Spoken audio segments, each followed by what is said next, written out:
Sur le toit de Notre-Dame, à plus de 30 mètres de hauteur, même sous la pluie et dans un vent glacial, les charpentiers du chantier s'attellent à redonner forme à l'ossature de la cathédrale.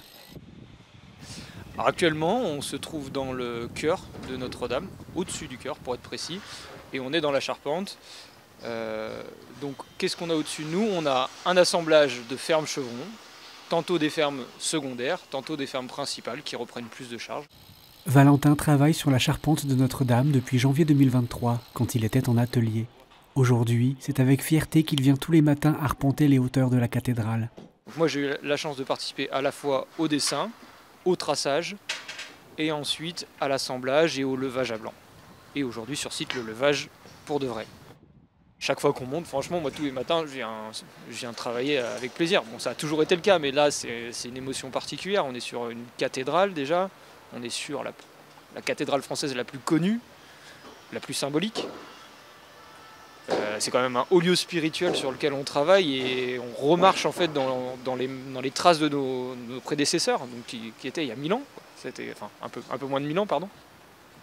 C'est quand même juste incroyable de se dire je me situe au même endroit que les premières personnes qui ont fait ça. Bon, peut-être pas, le paysage a beaucoup changé, mais on est quand même sur le même travail qu'eux, avec quelques améliorations. Des améliorations techniques pour le moins utiles, mais qu'il est intéressant de comparer avec les techniques ancestrales de leurs prédécesseurs. C'est l'avis de Pierre, charpentier de 22 ans. On a des grues qui sont bien plus modernes que les cages à écureuils qu'on pouvait avoir à l'époque. Donc voilà, ça nous facilite pas mal le boulot, mais ça ne nous empêche pas de nous demander comment les charpentiers à l'époque ont pu faire pour lever cette forêt et cette cathédrale. Voilà, donc on se pose beaucoup de questions sur tout ça et on a l'aide des discussions très riches justement avec des historiens ou d'autres charpentiers qui eux lèvent encore avec ces techniques-là et ça enrichit pas mal notre savoir. En juillet dernier, les premières fermes de la charpente arrivaient à Notre-Dame.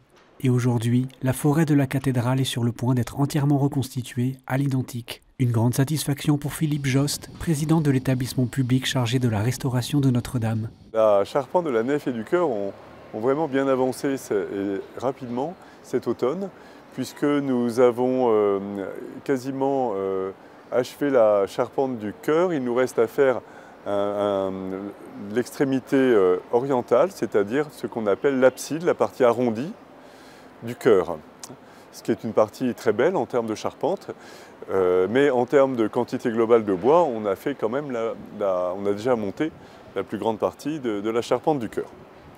Et nous espérons bien avoir terminé pour la fin de l'année 2023. Ces fermes, structures de chêne massif dont la base mesure jusqu'à 16 mètres et situées au-dessus de la voûte de la nef, peuvent peser jusqu'à 7,5 tonnes.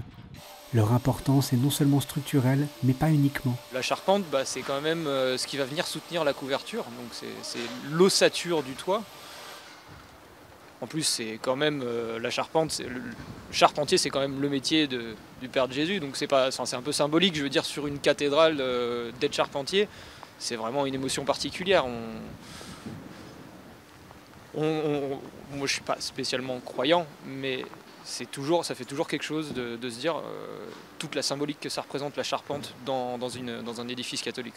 Si quelques finitions sont à prévoir à la fin de l'hiver, le temps des charpentiers est presque achevé.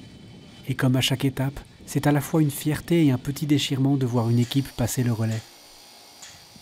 C'est la vie de ce chantier. Le temps des vitraillistes, par exemple, est terminé aussi, il est derrière nous. Les maçons tailleurs de pierre ont pour l'essentiel terminé leur travail aussi. Les restaurations intérieures sont quasiment achevées. Donc la vie de ce chantier, on voit partir des artisans qu'on était heureux de rencontrer sur le chantier, mais eux-mêmes sont heureux et fiers du travail accompli. Et tout ça nous rapproche de la réouverture, donc on est heureux de voir ces étapes franchies. Prochaine étape, les charpentes seront recouvertes de tables de plomb par les couvreurs et ornementées.